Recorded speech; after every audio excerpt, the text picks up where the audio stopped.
Hola, ¿qué tal amigos? Mi nombre es Jesús Mosía y bienvenidos a mi canal Sabiduría Espiritual.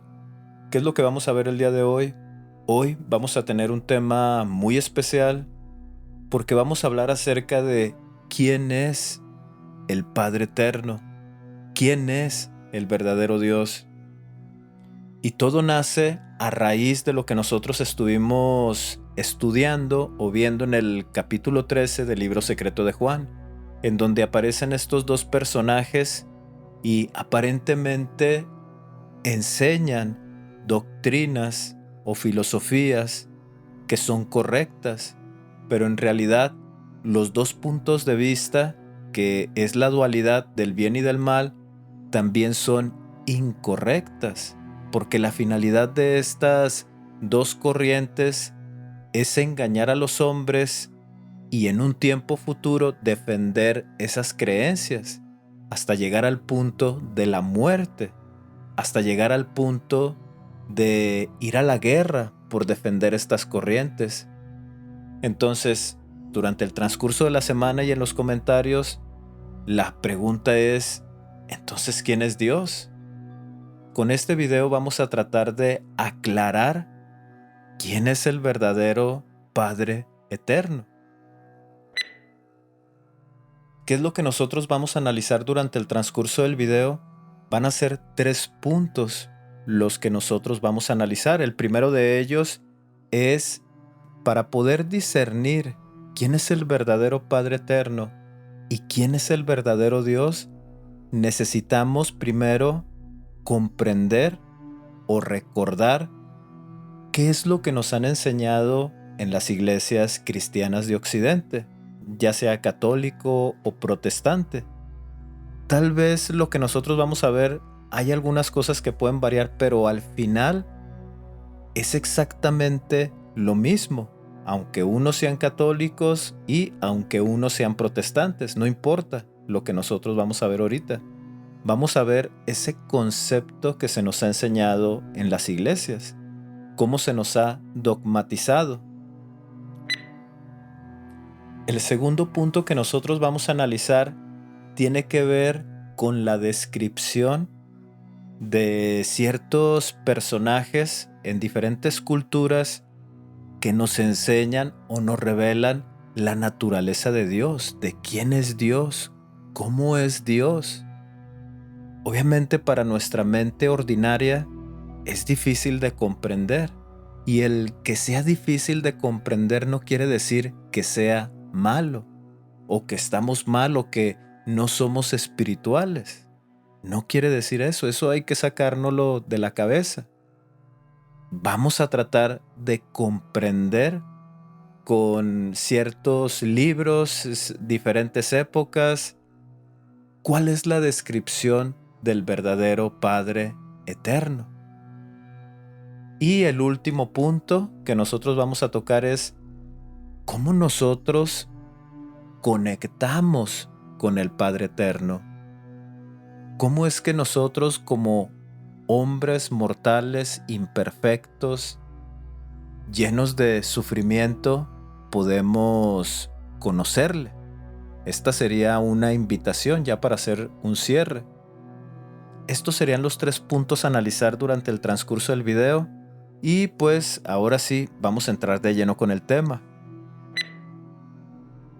A nosotros se nos ha enseñado que el Padre Eterno, que es el que menciona el Cristo en el Nuevo Testamento, también es un personaje en figura humana, al igual que nosotros, con 2 ojos, nariz y boca.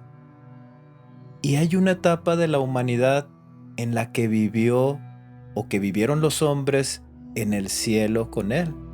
A esta etapa normalmente se le conoce como la preexistencia. Y aparentemente en este cielo o en este lugar todo se vive en armonía y en perfección. Llegó un momento en que nosotros como hijos de Dios ya no pudimos progresar en el cielo. Entonces se crea un plan para que nosotros como hijos de Dios podamos bajar aquí a la tierra, tomar estos cuerpos físicos y de esta manera ver si nosotros vamos a ser obedientes a Él o nos vamos a desviar. Dentro de ese plano, de esa organización que hubo en los cielos, se decretó también a un Salvador que iba a venir a la tierra y nos iba a redimir de nuestras faltas, de nuestros errores. Y ahí en ese concilio, se pudiera llamar, o en esa reunión, hubo una discusión entre Lucifer y Jesús, o el Cristo, en donde Lucifer aparentemente proponía era quitarnos el albedrío para que ninguna persona pudiera perderse, sino que todos pudieran regresar a la presencia de Dios. En este caso, el Cristo, que se ofrece para venir como Redentor y Salvador, le dice al Padre que se haga su voluntad, o sea, la decisión que tome el Padre con sus hijos, si en esa decisión está el que unos se pueden perder, pues no importa. Él a final de cuentas iba a venir en el meridiano de los tiempos, iba a enseñar ahora sí que su evangelio, y por medio de su muerte en la cruz, Él iba a salvarnos, Él iba a rescatar a todas aquellas personas que creyeran en Él o que crean en Él. Entonces, se crea el planeta Tierra en 7 días, el séptimo es para descansarlo, se crea, se pudiera decir que este mundo físico o este plano físico, se crean los animales, se crean las plantas, el agua se separa de la tierra y todo esto nosotros lo vemos en el Génesis. Al final la creación principal pues es el hombre. En este estado en el que se crea el hombre también se crea a la mujer, es sacada de la costilla de Adán, es lo que se nos enseña. Están en el jardín del Edén y en este jardín se le enseña a Adán que puede participar de todo árbol del que se encuentra ahí, puede comer de cualquier fruto, a eso me refiero, menos del árbol del conocimiento del bien y del mal. Ahí son tentados por la serpiente. Eva es la primera en participar de este fruto y Eva le da de comer de este fruto a Adán. Recordemos que lo que se nos enseña es que en este mundo o en este estado se encontraba todo en armonía y en perfección. Pero cuando Adán participa del fruto prohibido, la tierra tiene una transformación. Esta transformación que tiene es de imperfección, de muerte y sufrimiento. Entonces, ¿qué es lo que se enseña en las iglesias cristianas de Occidente? El Padre de todos crea un plan para la redención de los hombres, en el cual en el meridiano de los tiempos iba a venir el Cristo, iba a dar su vida por nosotros en la cruz y por medio de eso nuestros pecados pueden ser limpiados. ¿Qué es lo único que pide el Cristo? Es que nosotros podamos arrepentirnos de corazón y depositar toda nuestra confianza en Cristo como nuestro Salvador y Redentor. Ahora, lo que nosotros sabemos es que 3 días después de su muerte, Él resucita. Y ahí viene una enseñanza para todos los cristianos, para todos los que depositamos nuestra confianza y nuestra fe en Él. Y es que así como Cristo resucitó al tercer día, cuando sea la segunda venida del Hijo del Hombre, del Cristo, todos nosotros vamos a resucitar. Esa es la esperanza, esa es la doctrina o la enseñanza, ahora sí que central del cristianismo, que aún hay vida después de la muerte. Y si creemos en Cristo, también nosotros un día vamos a recibir la recompensa eterna, en donde vamos a resucitar, en donde vamos a ser juzgados, en donde vamos a vivir una etapa o un periodo de paz de 1000 años, vamos a convivir con Cristo, vamos a convivir con los animales salvajes, Satanás será atado, no va a poder tentar a las personas y va a ser como una etapa en la que se nos va a preparar para poder regresar nuevamente a la presencia de Dios. En sí, pues esta enseñanza es un resumen de lo que se enseña en las religiones, ya sea católica o protestantes o ortodoxos. Esto es lo que se enseña, en esto se basa la fe cristiana de Occidente. ¿Y qué es lo que nosotros vemos en esta enseñanza? Pues que Dios el Padre es una persona que tiene o que vive en una dimensión fuera de la tierra y está sentado en un trono. Y desde ahí Él puede ver lo que nosotros hacemos, porque Dios no puede ser burlado. Y si nosotros nos portamos bien, regresaremos a su presencia e incluso podremos llegar a ser semejantes a Él, porque esa va a ser parte de la recompensa. Ser como Jesús, el Cristo y como el Padre. Ahora, ya para finalizar este primer punto, ¿qué tanto es cierto de lo que se enseña acerca del Padre en esta enseñanza? ¿Qué tanto hay de cierto y qué tanto es mentira? Si queremos hacer un resumen, pues en realidad toda la doctrina que se enseña o todo este principio está mal, es erróneo. ¿Por qué? Porque si la naturaleza de Dios es ser un hombre con la única condición es que Él es perfecto e inmortal, disminuye la comprensión de lo que realmente es el Padre eterno. Entonces esta descripción, en lugar de mostrarlo de una manera majestuosa, lo reduce a solamente una pequeña fracción de lo que realmente es el Padre, que en sí pues está mal. Toda esta historia la toman de pequeños versículos y de ahí van armando esto que nos enseñan. Algunos versículos en Apocalipsis donde habla de la serpiente antigua, que Miguel y sus ángeles persiguieron al dragón. Después tenemos en el libro de Isaías que habla un poquito acerca de Lucifer y de su rebelión. Y tenemos un poquito de información en el Génesis, pero algo así claro pues no lo tenemos, no lo hay. Necesitaríamos basarnos en profetas modernos, que ellos en la actualidad reciben revelación de Dios.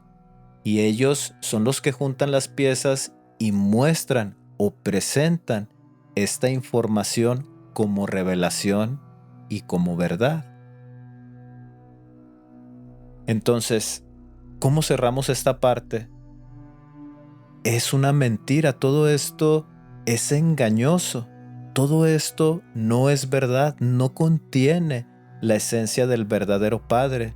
Esta información pertenece a lo que nosotros ya vimos en el capítulo 13 del libro secreto de Juan.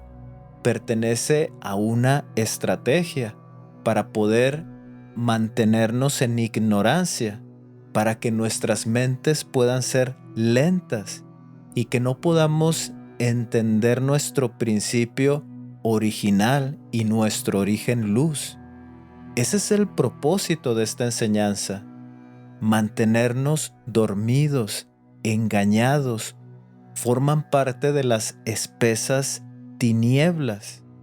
Esta información que se enseña en las iglesias y sobre todo que se dogmatiza. ¿Por qué? Porque si pensamos de una manera diferente, se nos condena. Y no de que nos vayan a matar, pero sí de que estamos mal. Se nos apunta con el dedo y se nos dice, estás mal. Esa manera de pensar no está bien, no es correcta. Tú debes de creer y de tatuártelo en tu corazón lo que nosotros te estamos enseñando aquí. Entonces, esta información que nosotros tenemos acerca del Padre forma parte del plan de la serpiente, para que nuestras mentes sean lentas, se los vuelvo a repetir, para que el que nosotros podamos encontrar nuestra esencia luz sea más difícil, que cuando nosotros encontremos o empecemos con nuestra búsqueda individual en nuestra investigación, sea más difícil comprender la verdad. Entonces, vamos a cerrar este punto y vamos a continuar con el segundo punto, que es el que nos va a ir aclarando de quién es el verdadero Padre universal, el Padre de todos. Para poder iniciar y desarrollar este segundo punto, quiero que vean un video. Es un video muy famoso, yo creo que muchos de ustedes ya lo han visto, pero me gustaría que lo vieran. Quiero que presten atención en lo que se menciona aquí, en lo que se habla. ¿Y quién creó a Dios entonces? Nadie. Nada. Nadie. Existe desde siempre. Existe desde siempre. Dios es el que es increado. Pero lo que sabemos es, Luis, el universo se crea en un momento. Pero el universo, toda la materia se crea en un momento. El tiempo se crea en un momento. Con lo cual, aquel que lo creó no es ni material ni temporal. Y eso es lo que llamamos Dios. Entonces, yo no creo que sea difícil entender que existe Dios. Yo creo que es difícil entender todo de Dios. Muy bien. Lo vamos a volver a ver, pero hasta el final de que analicemos este punto. Ahorita lo que nosotros vamos a resaltar es la pregunta: ¿quién creó a Dios? Y José Carlos González le contesta que nadie ha creado a Dios, porque Dios está por encima de la creación. Y el último punto que él menciona, finalizando este pequeño video, es que dice: no es difícil entender que Dios existe. Eso no es lo difícil. Lo difícil es comprender la magnitud de Dios. Eso es lo difícil. Y por ahí vamos a empezar. Vamos a leer un texto de un contacto alienígena. Este libro muchos ya lo conocemos, es del señor Enrique Castillo Rincón, que se llama OVNI, Gran Alborada Humana. Y recordemos, aquí nada más haciendo un resumen para las personas que nos están viendo por primera vez en el canal, el señor Enrique Castillo Rincón es una persona que tiene un contacto con seres de otro planeta. Estos seres se presentan ante él y le mencionan que son de las Pléyades. Obviamente, Enrique, mientras estás leyendo el libro, él te menciona que no es una persona de ciencia. Hace pequeñas preguntas, pero dice, tal vez a lo mejor para el lector, tal vez piense que son insignificantes. Dice, pero a mi nivel de comprensión, a mi nivel intelectual, pues hace ciertas preguntas. Y es muy interesante lo que ellos le responden. Empiezan a decirle a Enrique que ellos han estado en el planeta Tierra desde su inicio.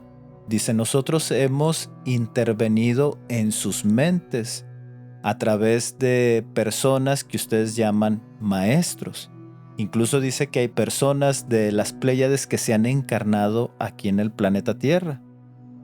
Y hay una parte importante, obviamente habla acerca de las profecías, pero dice que uno de los descubrimientos más importantes es acerca de la naturaleza de Dios.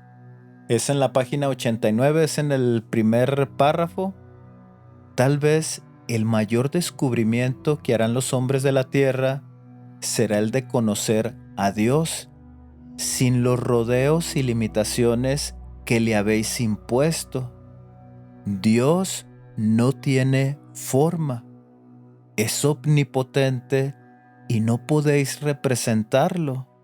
Vosotros creéis en un concepto de Dios totalmente errado. Nosotros no le conocemos como vosotros le habéis imaginado. No le damos un nombre especial. Esto es algo clave, primeramente. ¿Por qué? Porque tendemos a pensar que Dios tiene un nombre. Y el hombre necesita que tenga un nombre para dirigirse a Él e invocarlo para que esté a favor de Él. Pero aquí lo interesante es que dice, para empezar, no tiene forma y no tiene un nombre. Y dice cómo es que los pleiadianos se refieren a él. Dice, pero cuando nos referimos a él, le llamamos el que no tiene nombre, el innominado. En nuestra manera de vivir, no necesitamos creer como vosotros. Entonces, aquí, ¿qué es lo que está sucediendo? Está tratando de aclararle al señor Enrique Castillo Rincón que la manera en la que nosotros percibimos a Dios, que es por medio de la religión, está mal, es erróneo. ¿Qué nos llevamos de aquí de esto que nosotros leímos? Es que Dios no tiene forma y que también no tiene un nombre. Eso es el primer punto que nosotros debemos de llevarnos de esta lectura. Ahora vamos a pasarnos al Corpus Hermeticum, que es el libro de Hermes Trismegisto, en donde Hermes está enseñando a su hijo Tot acerca de la naturaleza de Dios, y esto es algo muy, muy, muy importante que nosotros debemos ahora sí que llevárnoslo en nuestros corazones. Le va a hablar acerca de la naturaleza de Dios y de cómo podemos entender qué es Dios. Vamos a empezar a leer desde el versículo 2, pudiéramos llamarlo así. Dice, por tanto, es evidente que el único no engendrado, que era lo que nosotros habíamos visto en el video. Dios siempre ha existido, Él está por encima de la creación. Entonces, ¿qué quiere decir? Que Él nunca ha sido engendrado. Dice, por tanto, es evidente que el único no engendrado es a la vez inimaginable e inmanifiesto, y el que hace que todas las cosas pasen por la fantasía. Él mismo se muestra a través de todas las cosas y en todas las cosas, y mucho más a aquellos de los cuales quiso dejarse ver. Tú pues, hijo mío Tot, ruega primero al Señor, Padre y solo, y no uno, sino por el cual uno existe, que te conceda entender al Dios tan inmenso y que permita que sus rayos, aunque sean más que uno, ilumine tu inteligencia.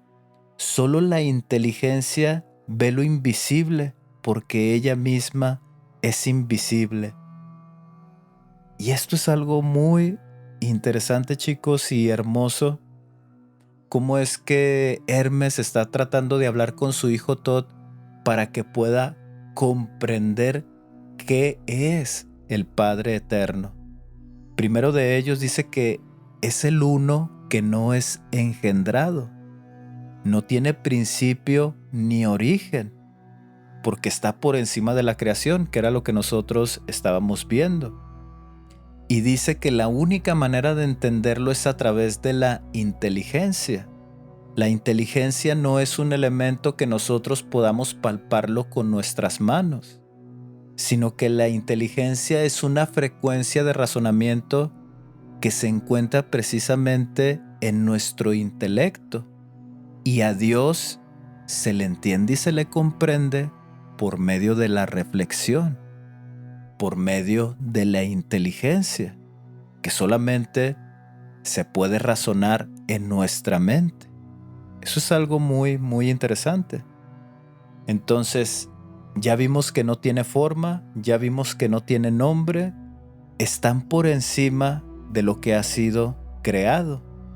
Y la única manera de poder llegar a Él es por medio del intelecto.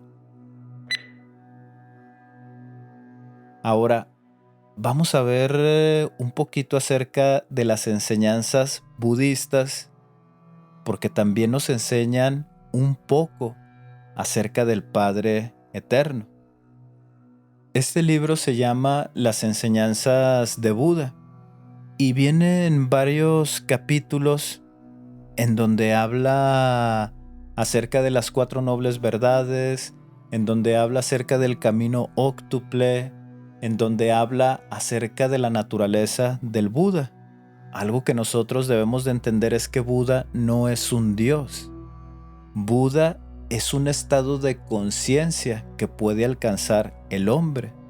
Y ese estado de conciencia es la iluminación. El Buda es una palabra que significa el despierto o el iluminado. Entonces, vamos a leer un poquito acerca de las formas y las virtudes del Buda. Es el capítulo 3 del libro Las enseñanzas del Buda. Dice: no intentéis conocer a Buda a través de su forma o de sus atributos, porque ni la forma ni los atributos son el Buda real. El verdadero Buda es la iluminación misma. Por ello, el que alcance la iluminación verá al Buda. Si alguno ve una excelente imagen del Buda y dice que ha visto a Buda, se equivoca a causa de su ignorancia, porque la verdadera imagen de Buda no puede ser vista por nadie. No se puede conocer a Buda ni por la más perfecta descripción. Sus atributos son indescriptibles con palabras humanas. Hablamos de su imagen, sin embargo, lo cierto es que la imagen no es Buda. Buda no tiene imagen, pero puede manifestarse en la forma que lo desee. Qué interesante lo que nosotros estamos viendo aquí también en esta rama del budismo, porque muchas veces el hombre o la estructura en su manera de pensar piensa y cree que Dios tiene una forma, pero en realidad no la tiene. Pero aquí lo interesante es que menciona, a pesar de que no tiene una forma, dice al final, el Buda puede manifestarse también en lo que desee. No tiene forma de humano, no tiene forma de estatua, no es un animal, no es algo que sea tangible a la vista de los humanos, pero también menciona que el Buda se puede manifestar o se puede presentar en la forma que lo desee. Ahora vamos a pasar a leer un texto de los Windmakers que lleva por nombre Observaciones de la fuente en todas las cosas. Este es el principio de la primera fuente. Está presente en todas las realidades mediante todas las manifestaciones de energía. Y en estos poquitos renglones nos está hablando acerca de la creación, que ese es el punto que quiero llegar para ir cerrando ya. Dice, la primera fuente está entretejida en todas las cosas como un mosaico, cuyas piezas se adhieren a la misma pared, y de este modo las unifica. Sin embargo, no es la imagen la que unifica el mosaico, sino la pared sobre la cual las piezas se adhieren. Igualmente, la primera fuente pinta una imagen tan diversa y aparentemente desligada que parece no existir en la unificación. No obstante, no es la manifestación externa de lo que unifica. Lo que unifica todas las manifestaciones es el centro de energía interno sobre el cual las diferentes piezas están dispuestas. Esta pieza central de energía es el almacén colectivo de toda la vida en todos los campos de vibración dentro del universo de la totalidad. Es la primera fuente quien se desprende de sí misma en todas las formas mediante la proyección de su inteligencia de la fuente en todos los fragmentos de vida. Y esto es algo bien interesante, porque está hablando de que todas las formas que existen de creación están unificadas a la primera fuente. Soles, planetas, los elementos químicos, las formas de vida, incluyéndonos a nosotros. Dice que no es que estén separadas de esa fuente, sino que están entretejidas, perteneciendo a la primera fuente. Dice, la observación de la fuente en todas las cosas es el principio de que todas las manifestaciones de vida conllevan a una expresión de la primera fuente. No importa hasta qué punto la energía unificadora haya sido distorsionada o corrompida, la fuente puede ser observada. Es la acción de percibir la unificación de energía incluso cuando las manifestaciones externas parecen aleatorias, distorsionadas, desligadas y caóticas. Cuando todas las manifestaciones de la vida son genuinamente percibidas como expresiones fragmentadas de la primera fuente, la vibración de igualdad, que es la base de todas las formas de vida, se vuelve perceptible al instrumento humano. La vida emerge inicialmente como una extensión de la realidad de la fuente y posteriormente como una frecuencia de energía individualizada otorgada dentro de una forma. Esta frecuencia de energía individualizada, en un estado puro y atemporal, vibra precisamente igual que todas las manifestaciones de vida. Este es el denominador común que toda la vida comparte. Este es el tono vibración de igualdad que puede ser observado dentro de todas las formas de vida que unifican todas las expresiones de diversidad hasta la base de la existencia conocida como la primera fuente. Si un individuo es capaz de ver cualquier forma de vida con la perspectiva de igualdad, entonces está observando a la fuente en todas las cosas. Voy a dejar el enlace para que ustedes puedan leerlo, pero esto es algo muy interesante que nos va dando la forma de quién es el Padre. Ya vimos que en sí pues no es que sea un personaje, no es que tenga una forma en realidad, no es que tenga un nombre, no es que nosotros podamos verlo, crear una imagen en nuestra mente de lo que es. Pero dice que el creador se entiende por medio de la inteligencia. Intelectuales en el sentido de que empezamos a comprender y a entender la verdadera luz. De esta manera se conoce al Padre. Y lo que nosotros estamos viendo en esta parte de los Windmakers, pues ya nos habla un poquito o mucho acerca de la creación. Entonces, el Padre dice que es una energía y esta energía se divide en sí misma en todas las formas de vida. Y a estas formas en las que se divide, aunque tengan una conciencia individual para pensar individualmente, hay un hilo que las entrelaza a todas, que tiene que ver con la vida.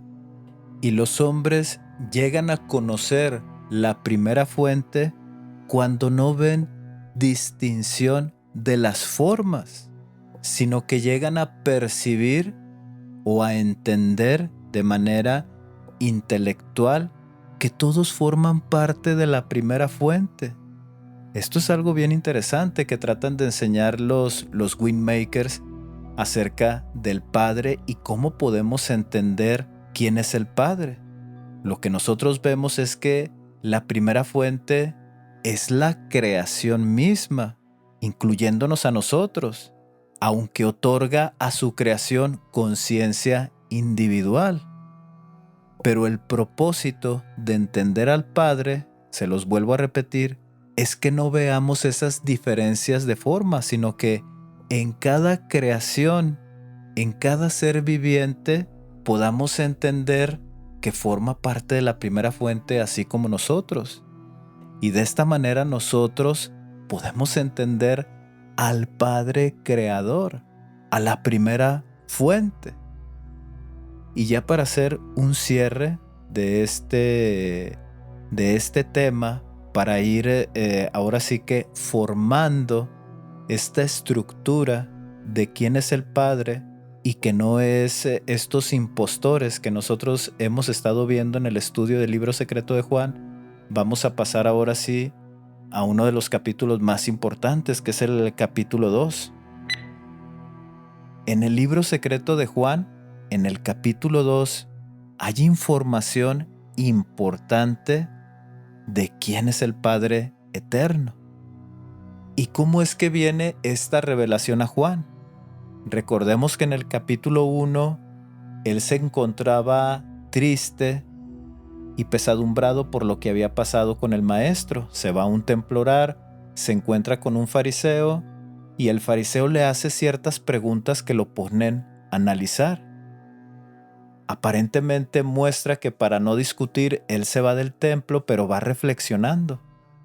¿Quién es el Padre eterno? ¿Por qué envió a su Hijo?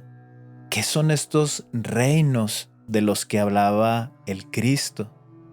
Y mientras él está en ese proceso de reflexión es cuando tiene la aparición o el contacto del Cristo.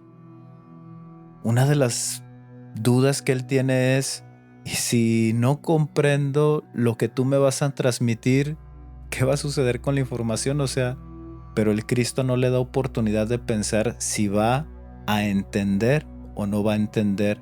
Simplemente le imparte el mensaje. Dice, él me dijo, el Uno es un soberano que no tiene nada sobre él.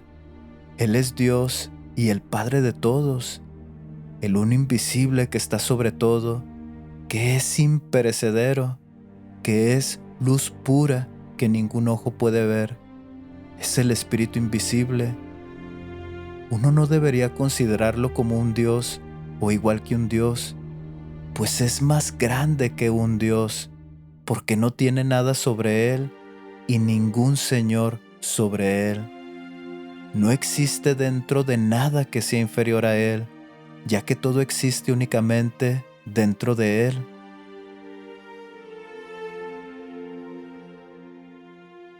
Es eterno, toda vez que no necesita nada, porque es absolutamente completo.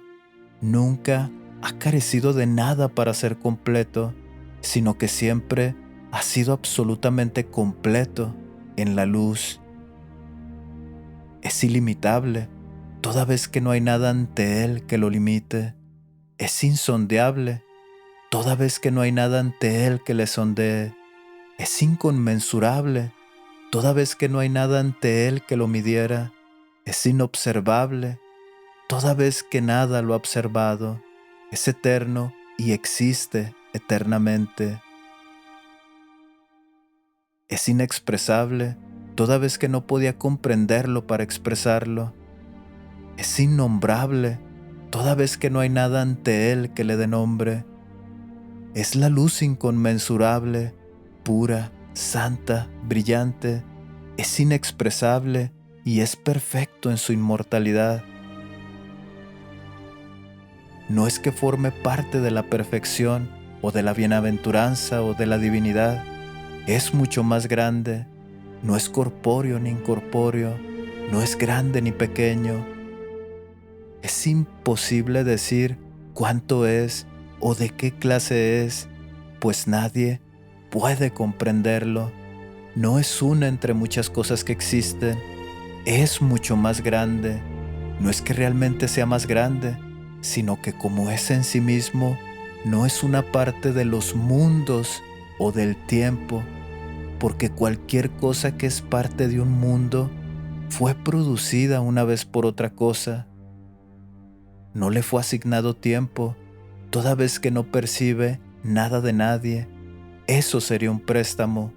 El que existe primero no necesita nada de uno que es posterior. Al contrario, el posterior alza la vista hacia el primero en su luz. Porque el perfecto es majestuoso, es pura e inconmensurablemente grande. Es el mundo que da un mundo, la vida que da vida, el bendito que da bienaventuranza, el conocimiento que da conocimiento, el bueno que da bondad, la misericordia que da misericordia y redención, la gracia que da gracia. No es que sea realmente así, sino que da luz inconmensurable e incomprensible. ¿Qué debo deciros sobre él? Su reino eterno es imperecedero, es tranquilo, es silencioso, está en reposo y está ante todo. Es la cabeza de todos los mundos y los sostiene por medio de su bondad. Sin embargo, no sabríamos, no comprenderíamos lo que es inconmensurable, de no ser por uno que ha venido del Padre y nos ha dicho estas cosas. Todo el capítulo 2 es una poesía de quién es el Padre eterno. Es el mundo que da un mundo, es la vida que da vida. Está por encima de la creación.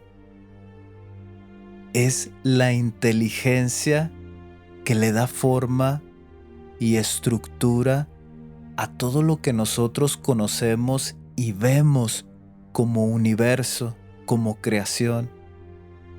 En el libro de Juan, en el Evangelio de Juan, en los primeros versículos habla acerca de el Verbo. El Verbo es esta sustancia microscópica, celular, de luz, que nosotros a simple vista no podemos ver, pero esa partícula, esa frecuencia, luz, es el Verbo. Y ese Verbo, en su momento y en su tiempo, en su condición, en su perfección, crea o se forma en diferentes partículas que van a dar origen a la creación, a estrellas, a planetas, a sistemas, a galaxias, en formas de seres vivos. Esas partículas se forman en elementos que son sustancia generadora de vida, como el oxígeno que nosotros respiramos. No lo podemos ver, no lo vemos, pero se encuentra ahí y hace posible que nosotros podamos tener la existencia, la vida, incluso nosotros mismos. Hay un orden, hay una ley en el cual se crean los cuerpos físicos y estamos manifestados aquí en este momento. Entonces, para hacer el cierre, ¿cómo podemos entender qué es el Padre? El Padre eterno no es un hombre, no es una persona, no lo es. No tiene nombre porque no hay algo que pueda describirlo. El Padre eterno es lo que nosotros no podemos entender y que está manifestado en la creación. Él no se encuentra dentro de la creación ni tampoco se encuentra dentro del tiempo, no está ahí. Él está por encima de eso y se divide en diferentes partículas y componentes y les otorga conciencia individual, les otorga albedrío, para que de esta manera su creación pueda tener una experiencia y conocer a su Creador a través de toda la creación. El Padre Eterno es toda la creación. Cuando nosotros entendemos la creación, entonces entendemos una pequeña parte de lo que es el Padre Eterno.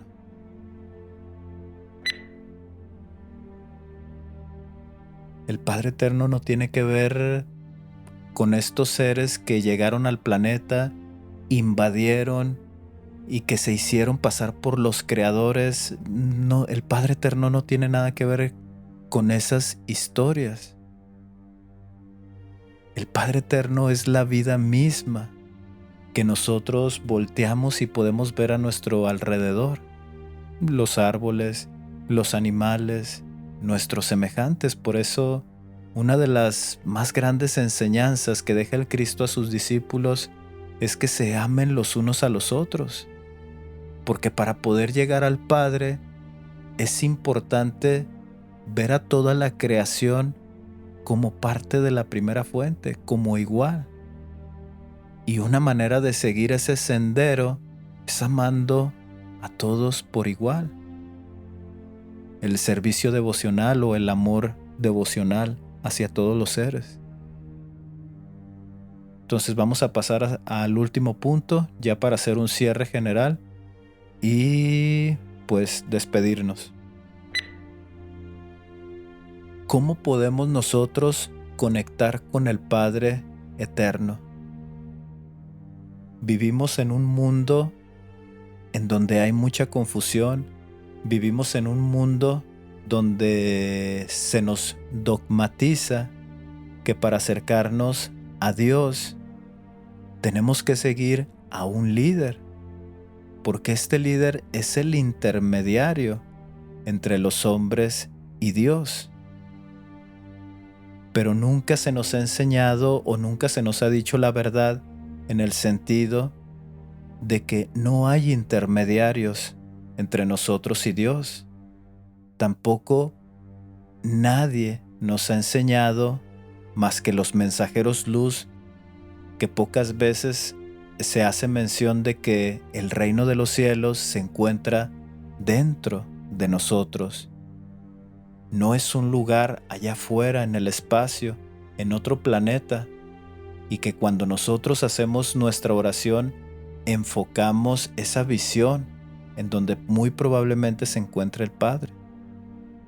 Pero el reino de Dios está más cerca de lo que nosotros creemos y se encuentra dentro de nosotros.